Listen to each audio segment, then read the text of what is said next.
ஓம் நமோ நாராயணாய நமக. பால்டாயில் பாபு பகுதி 2 கதை.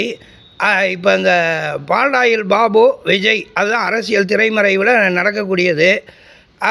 பால்டாயில் பாபுவை எப்படியாவது அடுத்து கொண்டு வந்துடணும்னு சொல்லி ஒருத்தர் விஐபி ஒருத்தர் விரும்புகிறாரு மேலே கொண்டு வரணும்னு. அதுக்கு குறுக்கீடாக நடிகர் விஜய் வந்திருக்காரு. விஜய் யாரால் களமிறக்கப்பட்டவர் அப்படின்னு கேட்டால், மத்திய பகுதியில் நம்ம இருக்கக்கூடிய நம்ம தேசிய அளவில் இருக்கக்கூடிய கட்சிகளில் முக்கியமான கட்சி திமுகவை வீழ்த்தணும்னு சொல்லி நம்ம நடிகர் விஜயை களமிறக்கி விட்டுருக்காங்க. நடிகர் விஜய் அவங்களுக்கு பின்னாடி திரைப்பட தயாரிப்பாளர், கதை வசன கருத்தா அப்படி இருக்க மாதிரி அவங்களுக்கு பின்னாடி இருந்து இயக்குறாங்க ஒரு சில பேர்.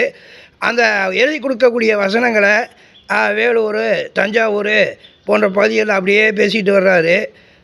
அவர் ஆரம்பித்த கட்சி கரூரில் பார்த்திங்கன்னா மாநாட்டில் 41 பேர், விக்கிரவாண்டியில் 6 பேர், மதுரையில் 3 பேர், இப்போ நிறைய